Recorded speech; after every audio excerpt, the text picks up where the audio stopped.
bonyeza subscribe kupata habari mpya muda wote, na bonyeza hapa kupata notification. Karuma Ink Podcast, chimbuko la maarifa. Karibu sana katika Karuma Ink Podcast, mahali tunapojadili na kuzungumza mambo mbalimbali yenye faida katika maisha ya kila siku.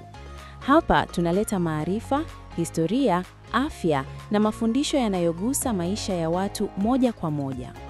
Leo tunazungumzia historia ya Rais wa Korea Kaskazini, Kim Jong-un.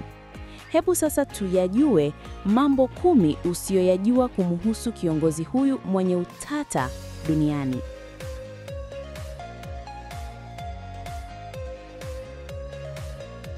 Namba 1.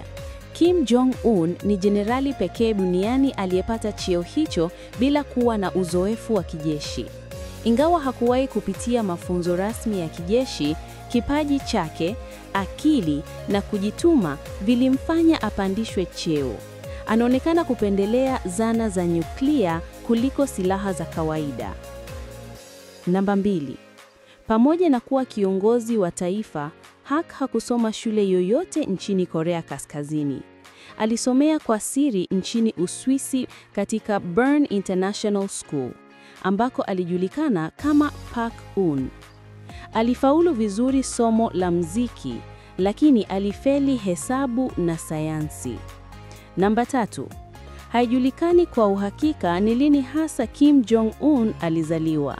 Taarifa mbalimbali zinadai alizaliwa mwaka 1982. Wengine wanasema 1984. Hii inamfanya kuwa mmoja wa viongozi wa taifa waliopanda madaraka wakiwa na umri mdogo sana. Namba 4. Baba yake Kim Jong-il anasemekana alizaliwa kwa miujiza katika mlima Baekdu, mlima unaoabudiwa na Wakorea Kaskazini. Taarifa za ndani zinasema nyota mpya ilitokea, majira yakabadilika ghafla, na mbunde 2 za mvua zikaonekana. Hata hivyo, kumbukumbu za Kisoviet zinaonyesha alizaliwa mwaka 1941 huko Siberia. Namba 5. Kim Jong-il alidaiwa kuwa na uwezo wa kubadili hali ya hewa. Wakorea Kaskazini walimwamini kuwa mtu wa miujiza, jambo lililojenga msingi wa utawala wa kifalme wa familia yao.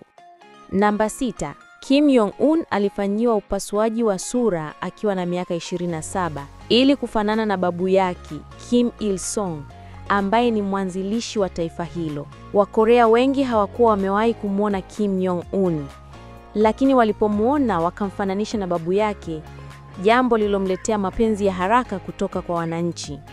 Namba 7. Mnamo mwaka 2012, gazeti moja la China lilimtangaza Kim Jong-un kuwa sexiest man alive.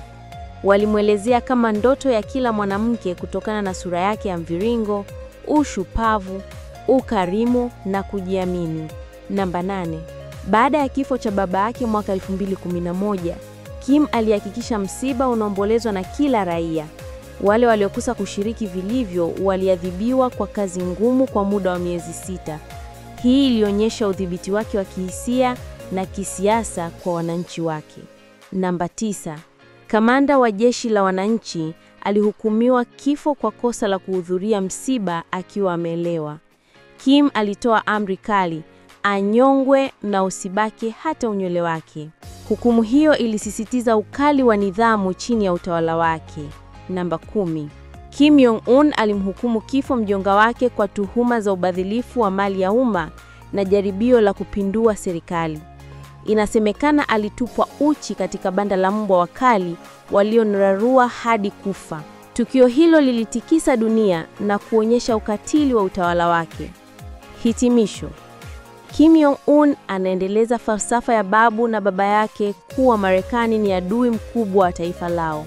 Anaamini kuwa nguvu za nyuklia ni silaha ya mwisho ya kujilinda na kuonyesha mamlaka ya Korea Kaskazini duniani. Ingawa ni kiongozi mwenye utata, hana mpinzani wa wazi ndani ya nchi yake na anaendelea kuiongoza kwa mkono wa chuma. Asante kwa kusikiliza Karuma Ink Podcast. Usisahau kufuatilia chaneli yetu kwa mafundisho mengine ya historia, afya, ujasiriamali na maarifa ya maisha. Tufuatilie kwenye mitandao ya kijamii na shiriki maoni yako. Hapa ni mahali pa maarifa na mabadiliko. Vipenzi vyangu, nawashukuru sana kwa kuendelea kuangalia video zangu. Naomba msubscribe kwa kubofya kitufe chekundu. Pia msiache kulike, kucomment na kushare.